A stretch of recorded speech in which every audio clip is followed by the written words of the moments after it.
আসসালামু আলাইকুম। আজকে আমি আপনাদের সাথে শেয়ার করব কিভাবে অনেক সহজ পদ্ধতিতে ডিমের কারি রান্না করা যায়। আশা করছি আমার অন্যান্য রেসিপির মতো এই রেসিপিও অনেক ভালো লাগবে। ডিমের কারি রান্না করার জন্য আমি প্রথমে 4টি ডিম ভালো করে সিদ্ধ করে নিচ্ছি। সেদ্ধ করার ক্ষেত্রে আমি আপনাদেরকে একটি টিপস দিয়ে নিচ্ছি। পানিতে ডিম বয়েল করলে পুরোপুরি সেদ্ধ হতে 11 মিনিট সময় লাগবে। গরম পানিতে ডিম বয়েল করতে দিলে আপনার মিনিমাম 8 মিনিট সময় লাগবে। আপনার হাতে যদি সময় না থাকে তাহলে এই ট্রিক্স ফলো করে ডিমগুলো বয়েল করতে দিবেন, তাহলে দেখবেন খুব বেশি সময় লাগবে না। এবার আমি সেদ্ধ করা ডিমের সব খোসাগুলো ভালো করে ছাড়িয়ে একটি পরিষ্কার পাত্রে নিয়ে নিচ্ছি। অনেক সময় দেখা যায় ডিমের খোসাগুলো ছাড়ানোর সময় ডিমের কিছুটা অংশ খোসার সাথে হালকা হালকা উঠে আসে। এমন যদি হয়ে থাকে তাহলে ডিমগুলো সেদ্ধ করার সময় কিছুটা সিরকা এবং লবণ দিয়ে নেবেন। এই যে আমি ডিমগুলো পারফেক্টলি খোসা ছাড়িয়ে নিয়েছি। এবার আমি আমার পছন্দ মতো দুভাগে ভাগ করে নিব। আপনারা যদি চান আপনাদের পছন্দ মতো পুরোটা রেখেও দিতে পারেন, আবার 4 ভাগেও ভাগ করে নিতে পারেন। যদি পুরোপুরি রেখে দেন তাহলে ওই ডিমের উপরের অংশে ছুরি দিয়ে হালকা হালকা করে দাগ কেটে নেবেন। যদি এটি না করেন তাহলে আপনি যখন ডিমগুলো ভাজতে নেবেন তেলের মধ্যে দিলে ফুটে আপনার গায়ের মধ্যে আসার সম্ভাবনা থাকতে পারে। এবার আমি ডিমের সব পিসগুলো একটি পরিষ্কার পাত্রে নিয়ে নিচ্ছি।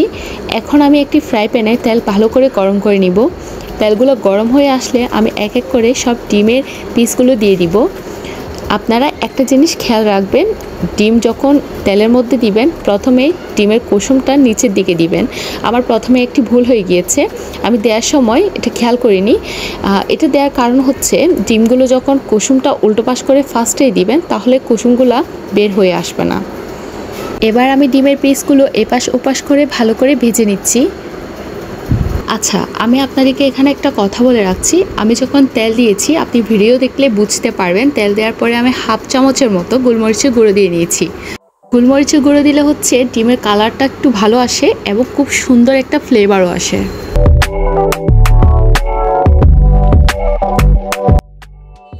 একটু খেয়াল করলে বুঝতে পারবেন ডিমের কালারটা কতটা সুন্দর এবং আকর্ষণীয় এসেছে। দেখুন,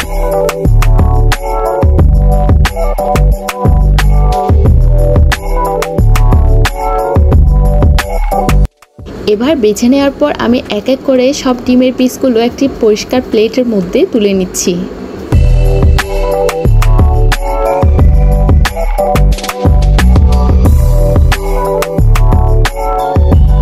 এখন যে তেলের মধ্যে আমি ডিমগুলা ভেজে নিয়েছি ওই তেলের মধ্যে কুচি করা কিছু পেঁয়াজ দিয়ে দিব।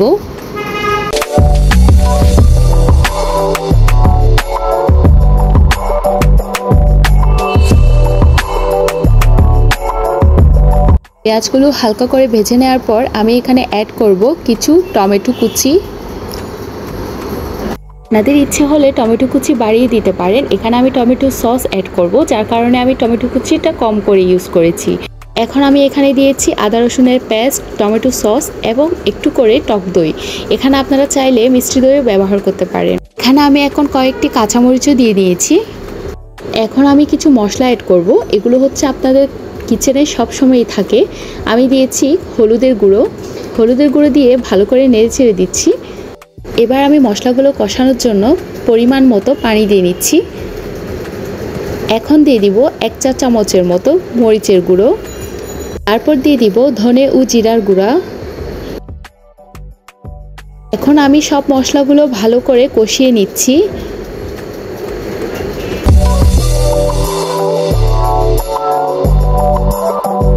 এবার আমি 1 চা চামচের মতো লবণ দিয়ে নিব। লবণটা পরিমাণ একটু কম দিব। লবণ যদি কম হয় তাহলে পরে চেক করে আবার দেয়া যাবে, যদি বেশি হয়ে যায় তাহলে তো সর্বনাশ হয়ে যাবে। মশলাগুলোর উপর যখন তেল বেশি আসবে তখন বুঝতে পারবেন এবার আমার মশলাগুলো কষানো হয়ে গিয়েছে। এখনই ডিমগুলো দিয়ে দিতে পারবেন। ডিমগুলো দেওয়ার পর মশলার সাথে ভালো করে মিক্স করে নেবেন। কালারটা জাস্ট দেখুন, খুব সুন্দর একটা কালার এসেছে। ফ্লেভারটার কথা তো নাই বললাম, খুব সুন্দর ফ্লেভার এসেছে।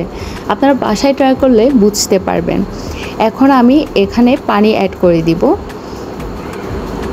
এবার আমি কিছুটা পানি দিয়ে আরেকটু করে সেদ্ধ করে নিব। সেদ্ধ করার কারণ ডিমের কুসুমের ভিতর মশলাগুলো ঢুকে যায় এবং খুব টেস্টিও হয়।